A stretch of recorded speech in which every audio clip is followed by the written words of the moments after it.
Hey everyone, welcome back to Reading with Tatiana. Today I'm doing a booktube tag called the 901 Books Tag Prompts, and I hope this light lasts throughout my whole video because it looks great, doesn't it? I was tagged by the lovely Aging Dunn Reads and Writes. I'll link his channel down below if you want to check his tag. And the original tag was Miss Reads a Lot, which I'll also link her channel down below.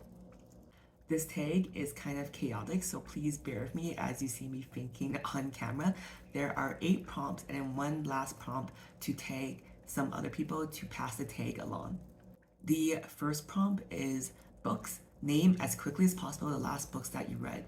This should be from memory, no peeking. So luckily I just filmed my November wrap-ups, so I know I read Pet Sematary by Stephen King. I read Carrie Soto is Back by Taylor Jenkins Reid. I read the second First Impressions. I don't remember who wrote that book. And I also read Hercule Poirot's Christmas, which is my holiday hackathon book by Agatha Christie. And then I also read, ooh, this is so hard. Oh, I also read Yoke by Mary H.K. Choi. And then I also read, ooh, I only have 5 books I remember. Ooh, I'm trying to think what I read in October now. October had a really bad reading month. Ooh, I also read David A. Robertson's second book in his trilogy, Masawa Sagwa. And then I also read, this is so bad, I don't remember. I'm trying to think. I can't remember right now, to be honest. So that is only 6 books I remember reading in recent memory. There are other books I remember too, but I definitely know they weren't the most recent 9, so I don't want to name them because they'll be wrong. But yeah, those are the 6 books I remember reading recently. Okay, so it's funny, that's the first prompt because the second prompt is now what was the actual last books you read? So we'll see how close I actually was. So the last 9 books I read, and I'm basing this off of Goodreads, which is what I'm looking at. If you guys don't use Goodreads, how do people track what books they read? Because I don't know, I just love Goodreads. So the last 9 books I read is Hercule Poirot's Christmas, which I got right, so that's 1 for 1. Know My Name by Chanel Miller, which I didn't name, which I'm actually embarrassed by because I gave a book a 5 out of 5. So that's 1 for 2. 3, Yoke, Mary H.K. Choi, which I guessed, which was right, so it's 2 for 3. Number 4 is The Prince Rupert Hotel for Homeless by Christina Lamb, which I didn't guess, so that's 2 for 4. Carrie Soto is Back by Taylor Jenkins Reid, so that's 3 for 5. The Row by Cara McCarthy, which I gave a 5 out of 5 again. I didn't list. Embarrassing. So that's 3 for 6, I believe. And then Second First Impressions by Sally Thorne, which I listed, and Pet Sematary by Stephen King, which I listed. So that's 1, 2, 3, 4, 5, 6, 7, 8. And 9, I wrote Dying, a Memoir by Corey Taylor. So out of the 9 books I read last, I got 1, 2, 3, 4, 5 right, which isn't awful, but I'm really embarrassed because 2 of them I gave a 5 out of 5 for, which I didn't remember that I read. The third prompt is favorites. Out of the 9 that I actually read, which one is your favorite? So apparently I can't say it was Know My Name or The Row because I didn't remember them. But I have to say out of those ones, looking back, it's so hard. They're all good for different reasons, but I guess if for me personally, I think the most important book was Know My Name by Chanel Miller. If you don't know, that book is about a person, a victim of sexual assault, and her coming out and telling about her story of her experience, not just of the sexual assault, but the downfall and the consequence that lasted years after, and not only on her, but also her family and friends. I think that book is really important to read, so that would be my favorite. But for a book to recommend is probably Taylor Jenkins Reid book Carrie Soto is Back. That is a sports book that I didn't think I would enjoy, but I really enjoyed it. But yeah, I don't know. I felt like all the books are good. Sorry, I'm not really answering a question. I guess my answer is Know My Name by Chanel Miller. Final answer. The next prompt is pictures. Share the 9th non-bookish picture from your camera roll. So I'll pop up the picture here that I saw earlier, which is one of my fish tanks. This is one of my hobbies in my real life, and I'm very proud of this fish tank. This is a 5-gallon tank. I have a betta, which I named Linda, which is after my coworker, despite being a male betta. I also have 3 Kubi loaches in this tank, and I'm just really proud of this tank because I have some driftwood, I have some live plants, and my betta, which usually is an aggressive fish, gets along really with my Kubi loaches, which are bottom feeders, which is why they get along.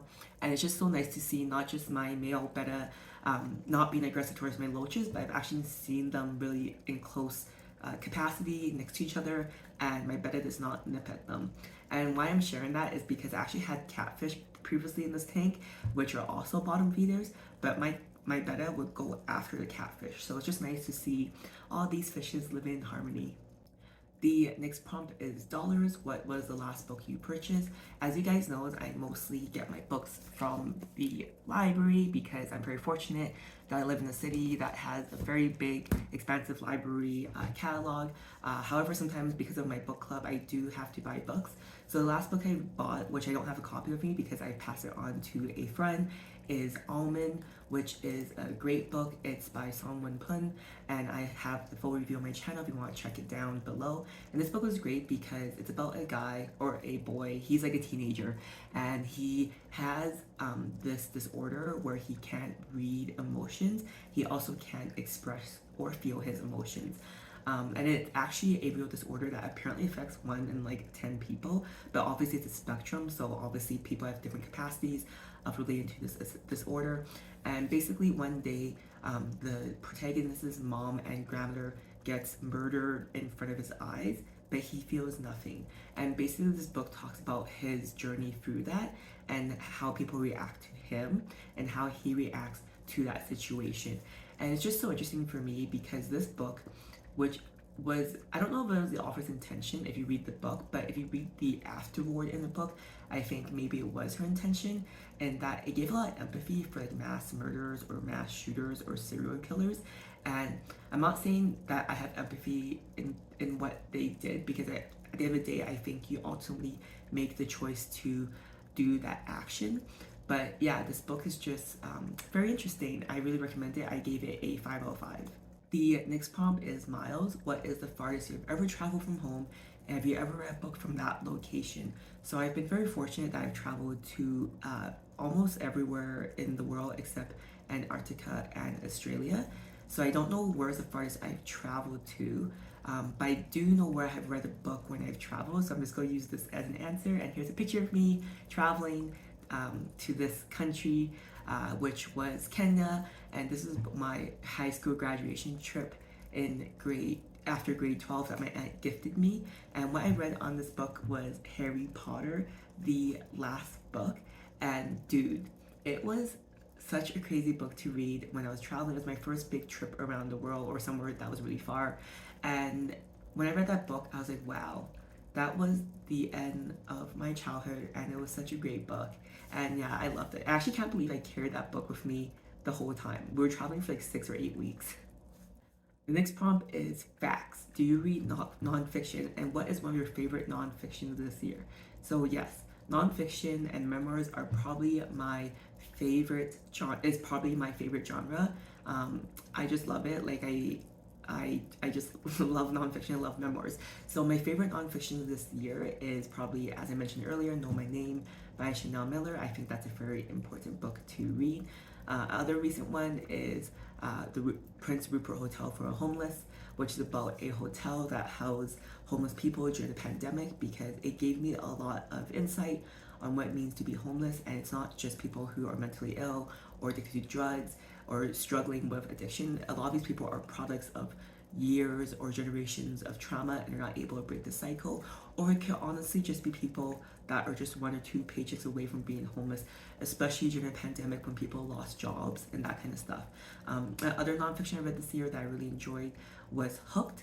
And this was about how these food giants and manufacturers like Kraft or Heinz are actually intentionally trying to make us addicted to food.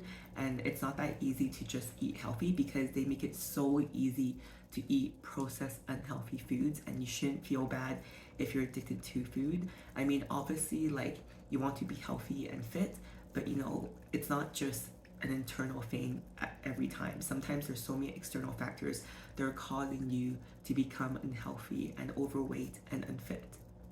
The last prompt is subscribers. So basically my question is to my subscribers is, what is one of your favorite books that you have read this year?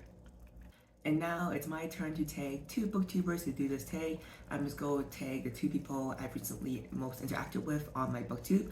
So my first tag is her story. If you want to do this tag, I'd love to see it down below.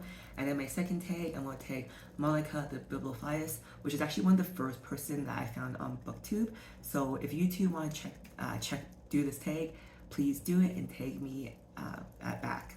Thank you for watching until the end of this booktube tag. If you've made it, please subscribe, give me a thumbs up, and thank you for watching.